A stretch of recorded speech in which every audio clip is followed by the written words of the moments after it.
Nothing is off the table. The White House now saying all options are open when it comes to President Trump's face-to-face meeting with North Korean dictator Kim Jong Un.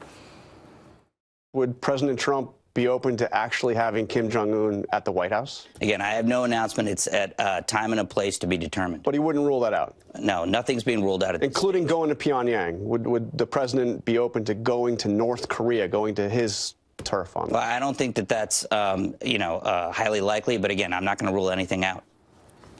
All right, so it's all open right now. What should we expect on this? National security analyst Dr. Rebecca Grant joins us live now. Doctor, thanks so much. First of all, do you really think that this is going to happen, and is it wise to do this? Absolutely, 100%. This summit will happen. Where is an interesting question. Don't rule out Reykjavik, the site of the historic Gorbachev and Reagan summit.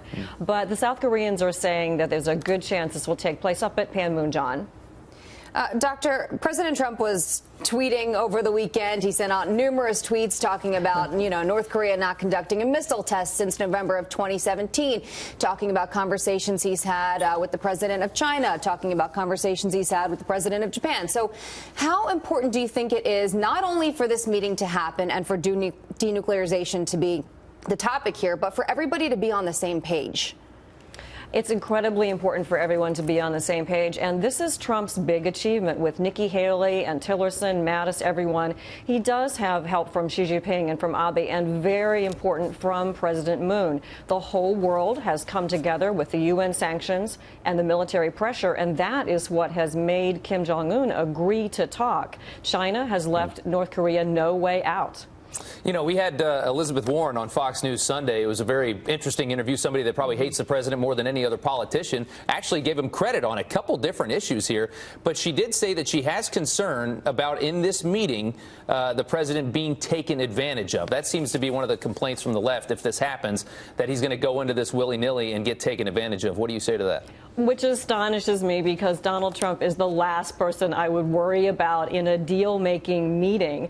He is the one who has rushed into a burning house to reverse our North Korea policy. He ended the Obama strategic patience that did not work, and he's got us to a point where we have a chance to reverse this and prevent this terrible North Korean breakout. I think Donald Trump is, use his phrase, bold and beautiful. He is the right man for this. Absolutely. Well, you talk about being bold. President Trump has not been quiet as far as being tough on North Korea. Do you think that that has ultimately led to this meeting? Absolutely. The pressure that he has put on has been perfect. He's done the military pressure. He's used the UN appropriately. But he has done a lot of quiet diplomacy, the calls with Xi Jinping, the work with Abe. And Tillerson, Mattis, and others have spent a lot of time on airplanes, going to meetings, and on the phone lining up other countries to expel North Korean diplomats and to explain the pressure. Don't forget, Trump did that briefing almost a year ago to Congress, laying out military possibilities and the military situation. So while he's been very bold, I give him an A for his quiet, behind-the-scenes hard work to get us to this point also. All right, well, from North Korea, we move on to another nation we need to be wary of, and that is Russia. Vladimir Putin has this big State of the Union type speech a week or two ago, and reveals this new missile that they say that they have, which can avoid missile defenses, and shows a video of it striking America, which was appalling. General Mattis says that this technology is not there yet. Putin says it is. What do you say?